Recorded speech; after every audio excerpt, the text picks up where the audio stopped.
me tell you, my name is Barron. I have been working with Paula since spring of 2000, so we've been together in an official capacity for 14 years. And how many of you first found out about Paula from one of her books? Anyone? Before you knew about the products? Okay. So my experience was the same. This was before Paula's Choice was available, way before the internet. But like many teenagers, I found myself around age 13 or 14 struggling with really bad breakouts.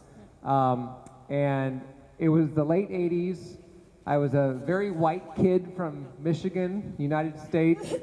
All of my friends could get tan. I couldn't, not without a lot of freckles and other problems. I was breaking out. None of my other friends were. You know what that does to your self-esteem. You just don't even feel like looking anybody in the eye. It's just not fun.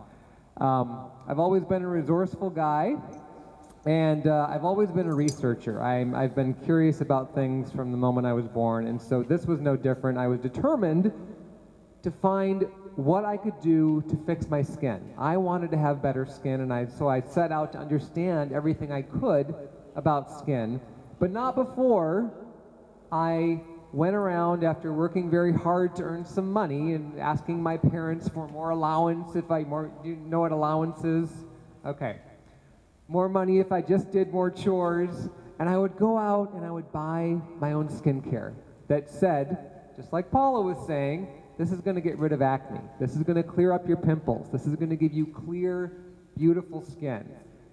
And this was a time when, as a younger man, I felt embarrassed. Not only was I embarrassed to have bad skin, I was embarrassed that I had bad skin and I had to go out and try to do something about it. Because it just, you know, when I got to the point where I started going to the cosmetic counters, because I figured, well, this drugstore, this pharmacy stuff is too cheap. It can't work. If I spend a little bit more money, I will have better skin, right? Makes sense? No.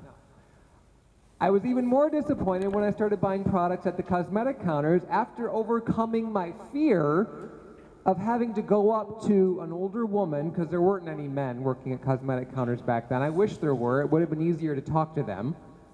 But to go up and ask a woman and say, you know, I've got this bad skin, I've got these pimples, what do I need? And they would tell me they never had a problem selling me as many products as I was willing to buy. And I would walk out after spending $60, $70, which was a lot of money back then. And I would take the products home and I would hold my head up high when I left the store because I was sure that what I bought would work. Look at all the money I just spent. How could it not? And about a week later, I would be right back where I started from. Maybe the products would work a little bit. You'd look in the mirror and I think that pimple is just a little bit smaller. And I was pissed. I was spending money, I was wasting money, my skin wasn't getting any better. And so I decided maybe the answer is at the bookstore. I ended up finding either the first or second edition of Don't Go to the Cosmetics Counter Without Me. And I started reading it right there in the store, and I sat down literally on the ground and started flipping through the book, and I thought, who is this woman? Look, nobody else is saying these things. This is interesting. And I came to the conclusion that, well, I've tried everything else. I guess it couldn't hurt to follow her advice and see what happens. I'd be no worse off than I am right now. So I bought the book, took it home, I finished reading it, I learned what I should buy, what I should avoid, started to make sense why my skin was freaking out and not getting any better. I ended up going to see a dermatologist who got me on a good prescription, and I started using gentle products that Paula said were okay, and my skin got better. And because of that, even back then, Paula was talking about sunscreen. And when I started using Retin-A to help with the acne, my dermatologist said, here's the deal. I will give you this prescription, but you have to promise that you will wear sunscreen because your skin is just too sensitive to the sun, and Retin-A is only going to make it worse.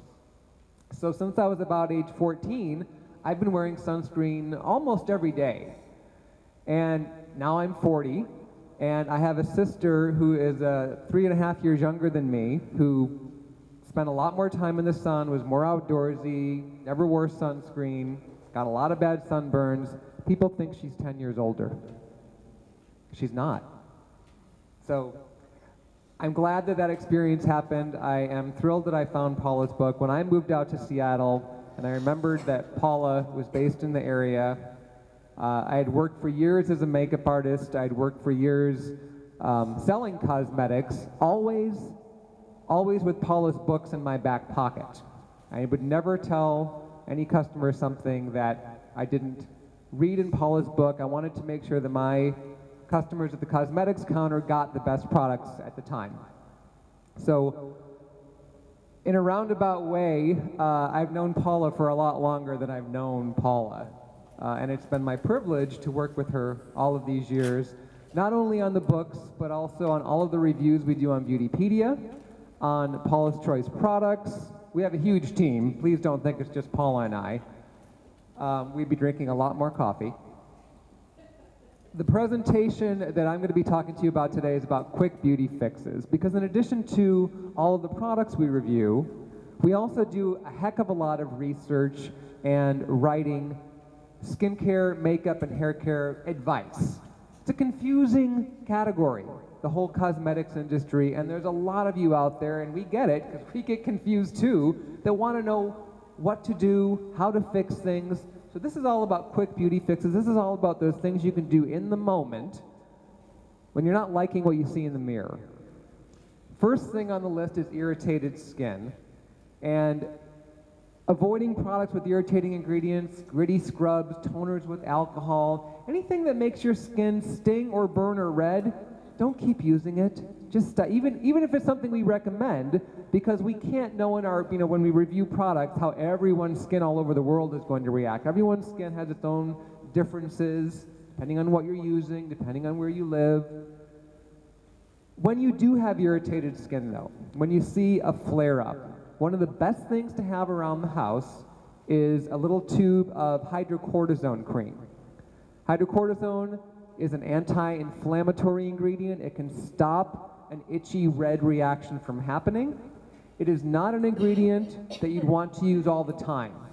Long-term use can actually be a problem for skin, but for those situations where you're having a hive-like reaction, you're red or blotchy or itchy, I promise you hydrocortisone can make an overnight difference. We do have a product, we actually created a toner-like product in the Paula's Choice line called Clinical Instant Calm Advanced Redness Relief, and that is a wonderful product. One of our European Union distributors is with us on this leg, and she was just saying at lunch today how she uses that product for just about everything from little insect bites to little scratches she gets when gardening. Makeup slipping into wrinkles. This can happen to the best of us, even if you really don't have actual wrinkles, but maybe you have what's called fine lines, which we all have a little bit of under our eyes. What to do? Don't use a greasy eye cream or moisturizer. It literally causes the makeup to sink right into them. I don't care how much powder you're using, it'll only last a certain amount of time. Save the greasy or the thick or the rich eye cream for night. Who cares what your skin looks like or how shiny your skin is when you go to bed? Turn the lights off.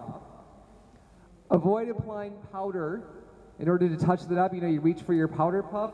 Don't put that on with the sponge or the little puff that comes in the compact. It will put on too much powder, and it will cause skin to look older, more wrinkled. Instead, what you should do, use your finger or a little concealer brush with synthetic bristles, lightly blend out what's slipped into the lines. You can use your finger in a pinch, just gently tapping, and then take a brush with your pressed powder and lightly dust over it. That simple. Puffy eyes. One of the easiest fixes to avoid puffy eyes is to make sure you're sleeping with your head slightly elevated. Morning puffiness is often due to fluid retention that happens at night. That can help. Watching how much alcohol you consume, no more than 1 or 2 glasses a day. Alcohol causes fluid retention. If you have allergies, you want to make sure that you take an antihistamine before you go to bed. And a little trick about antihistamines is you actually need to start using them before you start having symptoms of allergies or puffy eyes. So if puffy eyes are an occasional problem for you, the antihistamine trick may not be the best tip, but if you routinely wake up with puffy eyes and you know you have allergies, make sure you're taking that antihistamine every day. Also be sure to get all of your makeup off at night. Did I just turn the projector off? Oh, no, there we go. Makeup caked under and around the eyes. You might think you're getting everything off with your cleanser. A while back, we talked with a dermatologist on this very topic because Paula said, you know, I'm not quite sure what to tell women about whether or not they really need an eye makeup remover. I mean, if the cleanser is getting everything off, do you really need that extra step? And a lot of people do. Cleanser can't get every single speck of makeup, even if it's well formulated, because what happens when we move the cleanser around our eyes? Aren't we all instinctively a little bit more careful? Because you don't want to get the cleanser in your eye. So you're much less likely to kind of really work the cleanser into your lashes, into your lash line, because you don't want to get it in the eye, it hurts. If you take a makeup remover on a cotton swab or on a cotton pad and very gently, you never want to tug, very gently go along the upper lash line, go under your eyes, I promise you'll be shocked at how much makeup you see that you think your cleanser got. That's exactly what that dermatologist told us. When I look at women's eyes, they come to me without eye makeup on, I use a magnifying mirror, I see all kinds of stuff crusted in the skin around their eyes that isn't visible to the naked eye, but over time it builds up, and it can be a hidden cause of puffiness and red eyes. Use a makeup remover if you're not sure you're getting everything off. At least try it. If you're not seeing anything on that cotton swab, then okay, your cleanser's getting it all off. For red eyes, do we have Visine in Romania? A product called Visine. Okay, everybody knows what that is. That is a great product to use for immediate relief. Again, these are quick beauty fixes. You do not want to use a product like Visine on a regular basis. It can cause what's known as a rebound effect, which means that it works, and then a short time later, your eyes are even more red. On a regular basis, use artificial tears. Those are very gentle. They can be used every single day. They basically produce more of what your eye is making on its own. And as we become a society that is ever more in tune to looking at screens, not just TVs, not just computers, or now we have the tablets, now we have our phones, everyone's always looking at a screen, we're not blinking as much. So it's important to keep our eyes lubricated, because when eyes become dry, they're more prone to irritation. And what does irritation do to the eye? Puffiness, and it makes it red, and it hurts. Chapped lips. Apply an emollient-rich lip balm before you go to bed at night. We were just talking about this earlier with Karina. Karina found out that she wasn't applying enough lip balm at night. You want to put on enough lip balm at night, regardless of whose lip balm you're using, and make sure, if you're not using Paula's Choice lip balm, make sure at least the lip balm you're using doesn't contain irritating ingredients. No menthol, no camphor. If it feels cool and tingly, not good. But you want to make sure that you're putting on enough lip balm at night so that you still can see and feel it in the morning. That's how you know that can actually really finally get chapped lips under control. During the day, it's great to maintain the results with a moisturizing lip color. It should be creamy. It should not be so creamy or so slick that you're touching up every 20 minutes because it slides right off the lips. You want something that's going to have a nice creaminess but stays in place. Looking tired. Everybody knows about this one. A luminescent highlighter over and just above your blush area, the tops of the cheeks, can be great. Those types of products come in many different forms. I personally think that liquids are easiest to work with when you are dealing with dark circles, wanting to brighten the under eye area. Yves Saint Laurent's Touche Eclat Radiant Touch is a popular one. At the drugstore, though, for a lot less money, there's one from Maybelline called Dream Lumi Touch Highlighting Concealer. Almost the same formula, if not the same formula, as what you get at the department store from Yves Saint Laurent. So if you've been buying that online, if YSL isn't available in the Romania area, take a look at the Maybelline. Both of those brands are owned by L'Oreal. They're not as different as you might think. Smeared mascara. First of all, rule number one, don't make the mistake in thinking that because you're wearing a waterproof mascara that it won't smear or smudge. It absolutely could. Waterproof mascara is designed to stay on when your lashes get wet. It is not designed to stay on if you are using a rich, creamy concealer or eye cream that has oils and emollients that work to break the mascara down. It won't stay.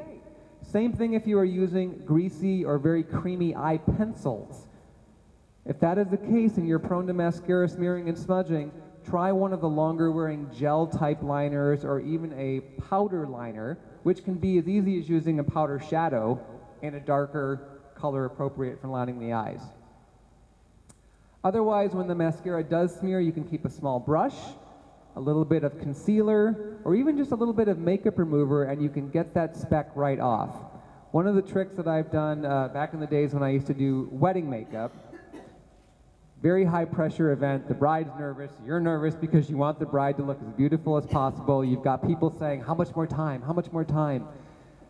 And the mascara is always the last thing you apply, and it's got to be waterproof because the bride's like, no, I know, I'm going to cry. Even when they say they're not going to cry, I was like, let's just be sure. And I've had it happen where, you know, you're putting on the mascara and you're trying to be so careful and it smudges. You get little specks of it up here. Maybe the bride blinked. Well, of course she blinked, but maybe she blinked when she wasn't supposed to. I've taken a little cotton swab and I dip it in makeup remover, or even just a little tiny bit of moisturizer, and I put that cotton swab, the tip of it, right on the spotted area, and I just kind of gently move it back and forth. You don't want to wipe off the eye makeup. Remember, this is quick. You've got to get out and get married.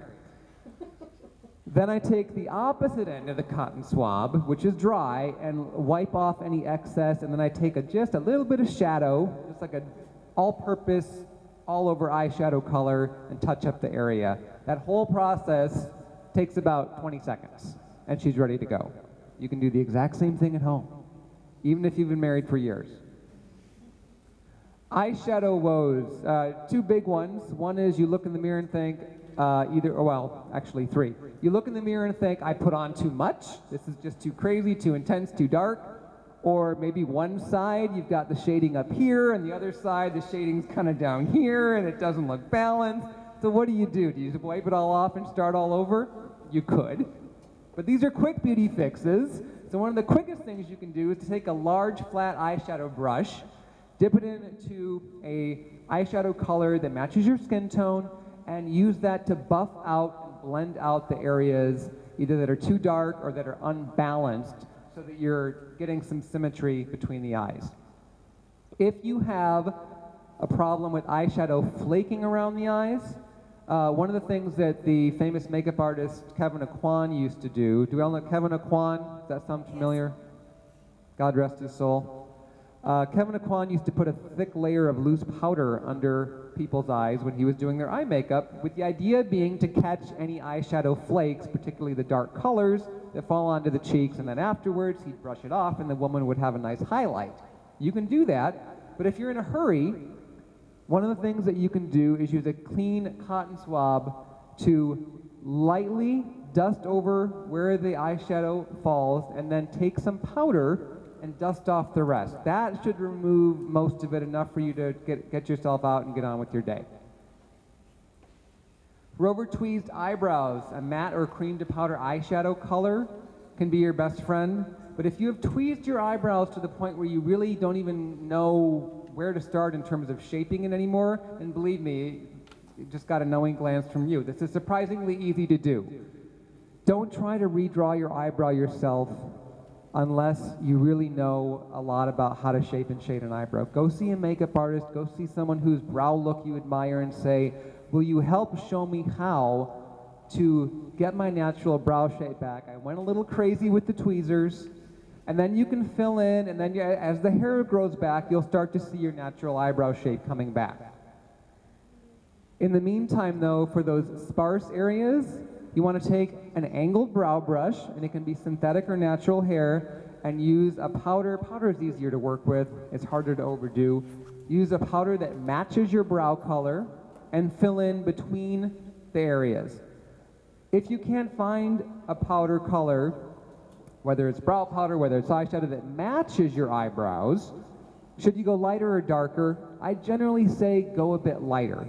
Going darker is a surefire way to create a brow that looks a bit more severe.